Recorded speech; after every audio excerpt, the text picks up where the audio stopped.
napalaban ng tuluyan itong si Terra.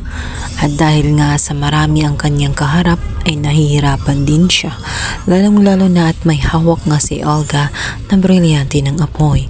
Naroon na nga at dumating na sa punto na tela sinurrender na nga ni Terra ang kanyang sarili.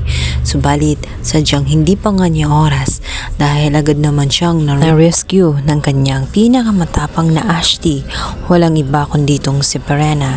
Nagulat na lamang siya dahil hindi nga natuloy ang pinabalak nga ni Olga na patayin nga siya gamit ang espada dahil pumatak na lamang ang dugo sa kanyang mukha. Ito pala ay galing sa mga kamay ng kanyang Ashti na si Perena.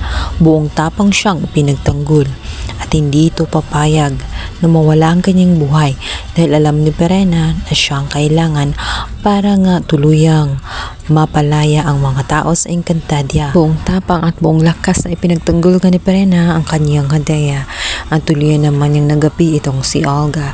Hindi lang yun at ibalik pa nga sa kanya ang kanyang pinakamamahal na brilyante dahil muli niya itong kinuha kay Olga. At sa pagkakataong yun ay tuluyan na siyang nagwagi at napa sa kanya na nga ang naturang brilyante. Ngayon ay naging bihag nga niya ang dalawang barka na magkadahil ang kanyang plano ay gagamitin niya ang mga ito para muling makatawid sa lagusan. Ito ang susi para tuluyan silang makabalik sa Encantadia. Samantala si Perena ay inaakala nga niya na matapos nga ang labanan ay papayag na nga itong si Terra, ngunit hindi pa rin pala ganun kadali sapagkat marami pa siya nga dapat asikasuhin. Binalikan nga niya ang inangan nitong si Akiro kung saan nalagay nga sa alanganin matapos nga matamaan nga nitong si Olga at ng iba pa nitong mga kasamahan. Kaya agad niya itong niligtas at dinala agad sa pinakamalapit na ospital. Subalit isang kabiguan ang matatamo nga nitong si Terra dahil sa pagkakataong yun ay tuluyan niyang mamaalam ang inangan nitong si Terra, bagay na hindi matanggap ni Akiro.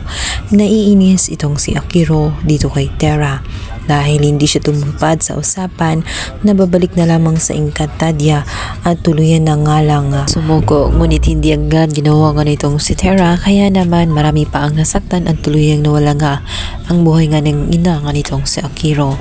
Dahil doon magkakaroon nga ng lamat ang kanilang pagkakaibigan at dahil nga itong si Emil ay walang sinisisi sa mga taong nadamay kundi ito nga si Sangre Terra at nais pa nito na ipapahuli siya at sa pagkakataong yun ay pagkakanulo siya ng kanyang kaibigan na si Akiro dahil